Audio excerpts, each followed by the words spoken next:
Friend, स्वागत है आप सभी का हमारे यूट्यूब चैनल बिनर्स एजुकेशन पॉइंट पर।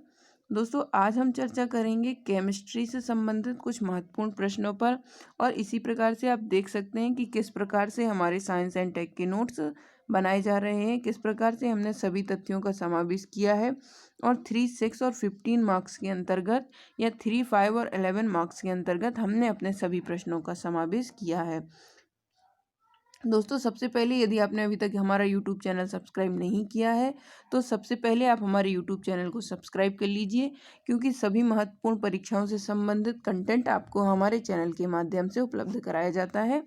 चाहे वह आयोग की परीक्षाएं हो या फिर व्यापम की परीक्षाएं हो या फिर कोई भी वनडे एग्जाम हो, सभी से संबंधित महत्वपूर्ण कंटेंट आपको हमारे चैनल के माध्यम से लगातार उपलब्ध कराया जाता है।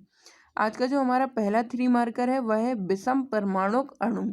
तो भिन्न प्रकार के 2 या 2 से अधिक परमाणुओं से बने अणु को विषम परमाणुक अणु कहते हैं। इसके उदाहरण के अंतर्गत हम देखेंगे H2O। H2O के अंतर्गत हाइड्रोजन के 2 अणु होते हैं और ऑक्सीजन का 1 अणु होता है। तो इसे हम विषम परमाणुक अणु के उदाहरण के रूप में देख सकते हैं। इसकी परिभाषा की एक बार हम पुनः चर्चा कर लेते हैं। तो भिन्न प्रकार के ऐसे 2 या 2 से अधिक परमाणु से बने अणु को विषम परमाणुक कहा जाता है। भिन्न प्रकार के 2 या 2 से अधिक परमाणुओं से बने अणु को हम क्या कहते हैं? विषम परमाणुक अणु कहते हैं। इसके पश्चात है परमाणु की परिभाषा या परमाणु क्या है, तो इसे हम 3 नंबर के अंतर्गत देखेंगे। पदार्थ का सूक्ष्मतम कण जो होता है उसे हम परमाणु कहते हैं। पदार्थ के सूक्ष्मतम कण को हम परमाणु कहते हैं। यह स्वतंत्र अवस्था में कभी भी नहीं रह सकता है, रासायनिक अभिक्रिया में भाग लेता है और परमाणु इन कणों से मिलकर बना होता है। इलेक्ट्रॉन, प्रोटॉन और न्यूट्रॉन, इन 3 कणों से मिलकर परमाणु बना होता है। उदाहरण के रूप में हाइड्रोजन के परमाणु का उदाहरण हम यहाँ पर दे सकते हैं। तो यहाँ पर हमने 4-5 फैक्ट कवर किए हैं परमाणु के अंतर्गत। पदार्थ का सूक्ष्मतम कण है, स्वतंत्र अवस्था में नहीं रह सकता है, रासायनिक अभिक्रिया में भाग लेता है और परमाणु किन किन तत्वों से मिलकर बना है, तो वहाँ उसकी भी हमने यहाँ पर चर्चा की है। इलेक्ट्रॉन, प्रोटॉन और न्यूट्रॉन से मिलकर परमाणु बना है। उदाहरण के रूप में हाइड्रोजन के परमाणु इसके अंतर्गत आते हैं। इसके पश्चात है इलेक्ट्रॉन। इलेक्ट्रॉन की खोज 1897 में जे थॉमसन ने की थी। 1897 में इलेक्ट्रॉन की खोज जे थॉमसन के द्वारा की गई थी। इसमें आवेश क्या होता है, तो -1.6 इंटू 10⁻⁻19 कूलम इसका आवेश होता है। इसका द्रव्यमान हाइड्रोजन परमाणु के द्रव्यमान का लगभग 1/1840 होता है।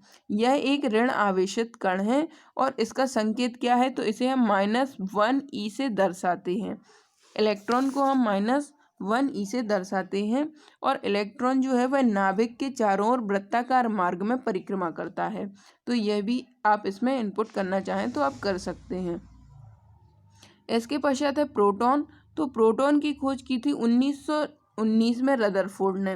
दोस्तों, प्रारंभिक परीक्षा के दृष्टिकोण से अगर रदरफोर्ड का नाम ऑप्शन में नहीं दिया रहता है तो वहाँ आपको गोल्डस्टीन का नाम दिया होगा, तो आपको सही मार्क गोल्डस्टीन पर लगाना है, क्योंकि प्रोटॉन की खोज जो है वह गोल्डस्टीन का नाम भी उसमें आता है। तो प्रोटॉन की खोज रदरफोर्ड और गोल्डस्टीन दोनों का ही कभी कभी आ जाता है, तो आप उसमें लगा सकते हैं। इसके पश्चात है प्रोटॉन एक धनावेशित कण होता है। इसे हम इसके संकेत क्या है, तो इसे हम +1e से दर्शाते हैं। प्रोटॉन को हम +1e से दर्शाते हैं और यह एक धनावेशित कण है। इसकी खोज 1919 में रदरफोर्ड ने की थी और इसका जो आवेश होता है वह होता है 1.6 इंटू 10⁻⁻19 इसका आवेश होता है। इसका आवेश के अंतर्गत इसकी यूनिट जो होती है वह यहाँ आप लिख लीजिए, इसकी यूनिट होती है कूलाम। इसके पश्चात है हमारा अगला 3 मार्कर। तो हमारा अगला 3 मार्कर है न्यूट्रॉन। न्यूट्रॉन क्या है, तो सूक्ष्म कण है और परमाणु के अंदर उपस्थित होता है। न्यूट्रॉन एक सूक्ष्म कण है जो परमाणु के अंदर उपस्थित होता है। इस पर कोई आवेश नहीं होता है, अर्थात यह कैसा होता है, यह उदासीन होता है। इस पर कोई आवेश नहीं होता है। न्यूट्रॉन का जो द्रव्यमान होता है वह प्रोटॉन के द्रव्यमान के लगभग बराबर होता है। न्यूट्रॉन का द्रव्यमान प्रोटॉन के द्रव्यमान के लगभग बराबर होता है। इसकी खोज कब हुई थी, तो न्यूट्रॉन की जो खोज है वह 1932 में जेम्स चैडविक के द्वारा की गई थी। यह जो है वह सूक्ष्म कण है, परमाणु के अंदर उपस्थित होता है, इस पर कोई आवेश नहीं होता है और न्यूट्रॉन का द्रव्यमान प्रोटॉन के द्रव्यमान के लगभग बराबर होता है, तो इसे हम कहते हैं न्यूट्रॉन। इसके पश्चात है नाभिक की संरचना। तो दोस्तों इसी प्रकार से महत्वपूर्ण नोट्स जो कि मुख्य परीक्षा 2019 और मुख्य परीक्षा 2020 की दृष्टि से अत्यंत लाभकारी हैं, तो उनकी लिंक आपको डिस्क्रिप्शन बॉक्स में दी गई है। आप डिस्क्रिप्शन बॉक्स में दी गई इंस्टा मोजो की लिंक पर जाकर चेकआउट कर सकते हैं और हमारे नोट्स परचेज कर सकते हैं। हमारे जो नोट्स हैं वह मुख्य परीक्षा को ध्यान में रखते हुए बहुत ही सरल भाषा में बनाए गए हैं, साथ ही साथ प्रश्नोत्तर शैली में आधारित होने के कारण उनको याद करने में आपको असुविधा नहीं होगी। तो आप शीघ्र आप हमारी जो है मुख्य परीक्षा की नोट्स परचेज कर सकते हैं। और दोस्तों एक महत्वपूर्ण बात यह भी है कि अगर आप 2019 का कट ऑफ नहीं भी क्लियर कर रहे हैं या फिर आपके नंबर थोड़े कम ज़्यादा हैं या आप असमंजस की स्थिति में हैं, तो भी आप 2019 की मुख्य परीक्षा की तैयारी कीजिए, क्योंकि अगर कट ऑफ आप क्लियर नहीं भी कर पाते हैं तो मुख्य परीक्षा की जो तैयारी है वह आपकी 2020 में काम आ जाएगी और 2020 की मुख्य परीक्षा के लिए वह अत्यंत ही लाभकारी होगी। तो आप अभी से ही 2019 की मुख्य परीक्षा की तैयारी कीजिए, क्योंकि 2019 की मुख्य परीक्षा के अंतर्गत और 2020 की मुख्य परीक्षा के अंतर्गत सिलेबस में ज़्यादा चेंजेस नहीं किए गए हैं। 70% जो सिलेबस है वो सिमिलर है। तो आपका कहीं ना कहीं आप जो भी मुख्य परीक्षा को दृष्टि में रखते हुए पढ़ेंगे तो वह आपके लिए अत्यंत ही लाभकारी होगा। तो अगर आप कट ऑफ क्लियर कर लेते हैं तो आपकी 19 की मुख्य परीक्षा के लिए लाभकारी होगा, और अगर आप कट ऑफ क्लियर नहीं कर पाते हैं तो यह आपकी 2020 की मुख्य परीक्षा के लिए भी लाभकारी होगा। इसके पश्चात हमारा जो अगला 3 मार्कर है वह है नाभिक की संरचना क्या होती है।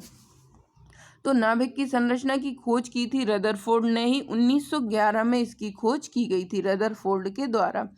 परमाणु के केंद्र पर स्थित धनावेशित भाग को हम नाभिक कहते हैं। परमाणु के केंद्र पर स्थित धनावेशित भाग जो होता है उसे ही नाभिक कहा जाता है। इसे हम एक चित्र के माध्यम से भी दर्शा सकते हैं कि जो बीच में होता है उसे हम क्या कहते हैं, नाभिक। नाभिक में कौन कौन होता है, तो इसमें न्यूट्रॉन और प्रोटॉन पाए जाते हैं और इसके चारों ओर, जैसा कि अभी हमने आपको बताया था कि नाभिक के चारों ओर इलेक्ट्रॉन वृत्ताकार मार्ग में चक्कर लगाते हैं, तो उसे हम इलेक्ट्रॉन कहते हैं। तो इस प्रकार से नाभिक की संरचना होती है। नाभिक की त्रिज्या कितनी होती है, तो नाभिक की त्रिज्या होती है 10⁻⁻15। यह होती है नाभिक की त्रिज्या। इसके पश्चात एक बहुत ही महत्वपूर्ण प्रश्न, अणु और परमाणु में अंतर। तो यह पूछा जाने की संभावना 2019 की मुख्य परीक्षा की दृष्टि से और 2020 की मुख्य परीक्षा की दृष्टि से अत्यंत ही लाभकारी है और इसके पूछे जाने की संभावनाएं भी बहुत अधिक हैं।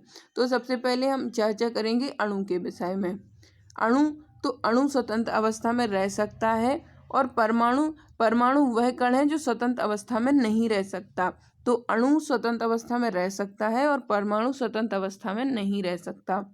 अणु रासायनिक क्रिया में भाग नहीं लेता है, जबकि परमाणु रासायनिक क्रिया में भाग लेता है।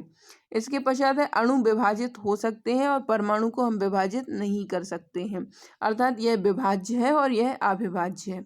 इसके पश्चात है एक से अधिक परमाणुओं के संयोग को ही हम अणु कहते हैं और प्रोटॉन, न्यूट्रॉन और इलेक्ट्रॉन के संयोग को हम परमाणु कहते हैं। तो इस प्रकार से हमने अणु और परमाणु में यहाँ पर 4 अंतर स्पष्ट किए। अणु स्वतंत्र अवस्था में रह सकता है, परमाणु स्वतंत्र अवस्था में नहीं रह सकता। अणु रासायनिक अभिक्रिया में भाग नहीं लेता है, जबकि परमाणु रासायनिक अभिक्रिया में भाग लेता है। अणु विभाज्य होते हैं जबकि परमाणु अविभाज्य होता है। एक से अधिक परमाणुओं के संयोग को हम अणु कहते हैं, जबकि इलेक्ट्रॉन, प्रोटॉन और न्यूट्रॉन के संयोग को हम कहेंगे परमाणु। तो इस प्रकार से यह अणु और परमाणुओं में अंतर था।